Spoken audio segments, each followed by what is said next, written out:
আমাদের লক্ষ্য কি ছিল যে আমাদের সাধারণ মানুষ যেন ন্যায্য মূল্যে পেঁয়াজটা পেতে পারে, এবং এটার ইম্প্যাক্ট আপনারা দেখেছেন যে শুরুতে যেভাবে 100-র উপরে উঠে গেছিল সেটা কিন্তু রমজানে 50-60 টাকার মধ্যে ছিল, এবং এখনো কিন্তু এটা মোটামুটি একটা ক্রয় ক্ষমতার মধ্যেই আছে। টিসিবির পণ্য সংগ্রহ করা এবং সারা দেশে 1 কোটি পরিবারকে পৌঁছে দেওয়া, এটা কিন্তু একটা বিশাল লজিস্টিক সাপোর্ট লাগে।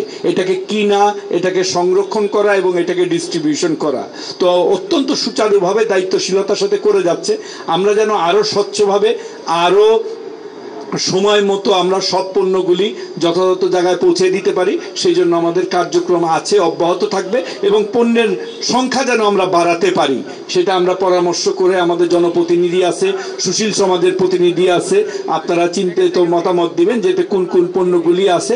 মাননীয় প্রধানমন্ত্রী কিন্তু আমাদেরকে একটি কথা বলেছেন যখন আমরা দায়িত্ব নেই, যে আমরা যে কাজটা করি সেই কাজটা যেন জনগণের জনবান্ধব কাজ হয়, এবং উনি যে কোনো প্রস্তাব যখন আমরা নিয়ে যাই যেটা জনস্বার্থে, উনি কিন্তু সঙ্গে সঙ্গে সেই প্রস্তাবটা গ্রহণ করেন। আপনারা জানেন যে রমজানের সময় যেখানে ইন্ডিয়ায় এমবার্গো ছিল পেঁয়াজের, আমরা কিন্তু এই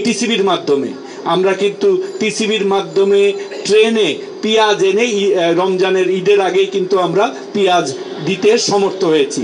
এটার জন্য এর পিছনে কিন্তু প্রচুর নেগোসিয়েশন, প্রচুর এফোর্ট, বিশেষ করে আমার সিনিয়র সেক্রেটারি জনাব তপন কান্তি, এটার পিছনে আমরা লেগেই ছিলাম। টিসিবির চেয়ারম্যান সেই কখন ট্রেনে উঠছে থেকে আরম্ভ করে এটা ঢাকায় পৌঁছানো পর্যন্ত কিন্তু রাত দিন ওনারা এটা মনিটরিং করেছে। কিন্তু আমাদের লক্ষ্য কি ছিল যে আমাদের সাধারণ মানুষ যেন ন্যায্য মূল্যে পেঁয়াজটা পেতে পারে, এবং এটার ইম্প্যাক্ট আপনারা দেখেছেন যে শুরুতে যেভাবে 100-র উপরে উঠে গেছিল সেটা কিন্তু রমজানে 50-60 টাকার মধ্যে ছিল, এবং এখনো কিন্তু এটা মোটামুটি একটা ক্রয় ক্ষমতার মধ্যেই আছে।